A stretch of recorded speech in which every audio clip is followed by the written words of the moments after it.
now tuning in to the finest podcast on the airwaves. So check it out. We got a lot in store for you. I was like, by the way, I was like 8 years old singing that in my mom's crib, and she was like, what are you doing? Like, what are you?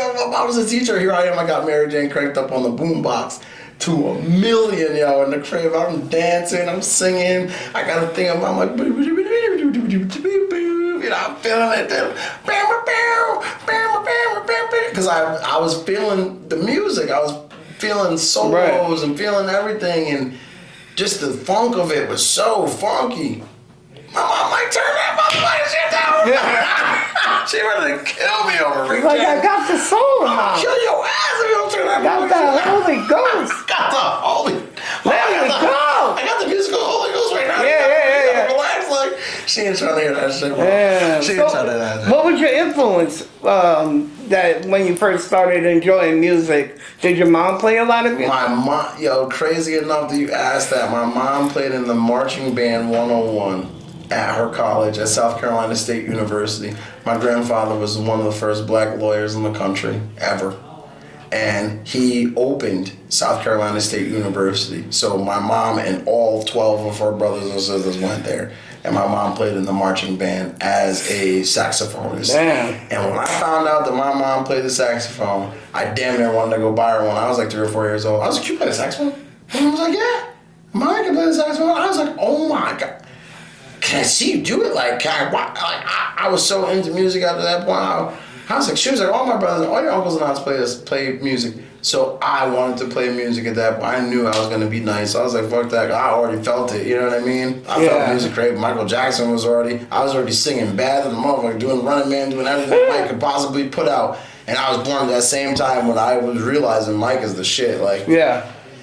So then I started doing music. Then I started singing, doing little shows at my house with the Spinners and the Temptations music. I was really into that. My parents was old. That's all they played.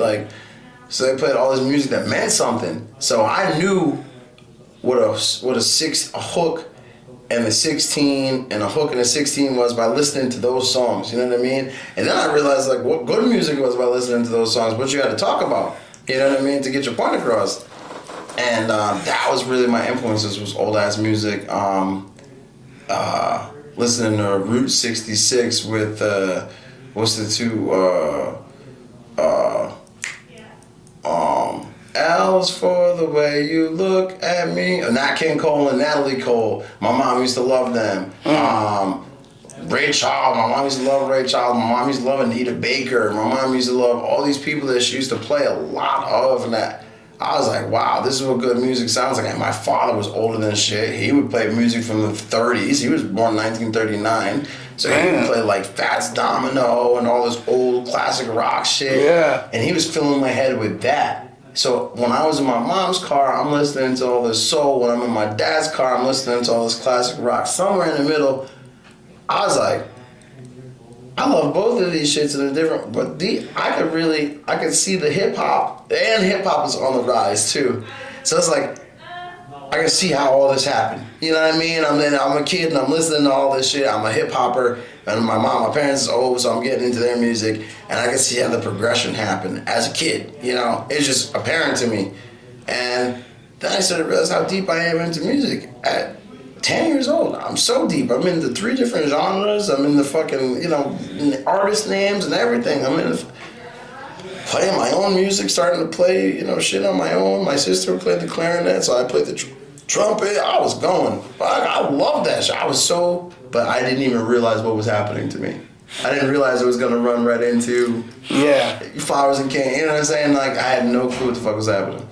And, that's crazy. So my influences was everything around me. My friend was musical. My parents was musical. My school was musical. Everything around me was musical, including myself. So I loved it.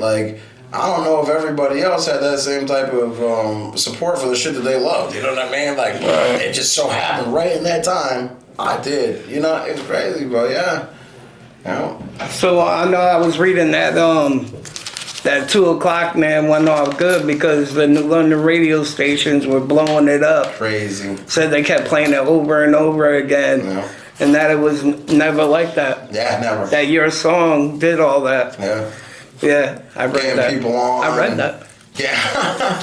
Getting people on and getting people in, you know, our local artistry and stuff like that. Yeah, it was never like that before we started, you know. That's crazy, yeah. Alone, 4 times, alone. All by ourselves. No, like, nobody with us or nothing like that. We invited everybody from the whole Tri-County area to come. Did Megan Sun pay good? Oh, they paid beautiful. And we had a bomb-ass hotel when we was done. And we had a DJ when we was done. One time we had Rev Run when we was done be the DJ. Oh, yeah? Rev Run came and Gronk came and Mr. Belding, I forget. Shout out to Mr. Belding. I forget his last name. He came to the show with his bad Brazilian broad that he had. We was like, yeah, Mr. Belding, that's your broad. He was like, that's my wife. Yo, if Mr. Belding could hit that thing, shout out to Mr. Belding. If you could get it up for that cousin. He had to do the blue pill. Yeah. She was. Yeah, is that who's the old guy that's playing drums? I've seen a picture of an old guy. You're sitting on the stairs with him, and then I've seen you in a picture with playing drums. I don't know. It was you and the white boy. What's his name? Oh, Ryan. Brian, yeah. It was you and him. I think you were dressed up, and he was sitting on the stairs. You guys were together, all 3 of you. Oh, okay. Yeah. It's on your Facebook. I think we cropped in Barry Sanders. We cropped in Bernie Sanders playing the drums. I think, when yeah, was doing it looked like, Right, the Bernie memes. I think that's what it was. Yeah, we cropped. I was like, damn, they got this old guy there chilling. Bernie Sanders, shout out to Bernie. Yeah. I'm the president, Bernie. We with you. Bro, the president. Oh my Fuck God. that. So you're doing your thing with your music. You guys are really doing it big. Yeah. And what's one of the biggest shows you played? And how many people? MGM Grand with Dropkick Murphys was over 10,000 people. And the first night that we ever played Mohegan Sun at the Wolf Den was probably 8,000 people. The Wolf, we outsold MC Hammer. Shout out to MC Hammer. We love you, dog. But we got a plaque the next day that was like, yeah, you outsold MC Hammer by like 4,000 people. Damn. And crushed MC Hammer. Is this when he was popular? Yeah, no, this was, After? After. He was popular. But still, he MC Hammer, I'm Brian Flower, I'm Bob Flower. Yeah. You know what I mean? Yeah.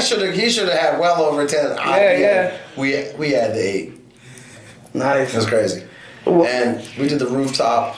The rooftop for Mohegan Sun was crazy. That was like probably 12,000 people. That was just crazy. They came to us that next night and they were like, do you know that we ran out of beer that night?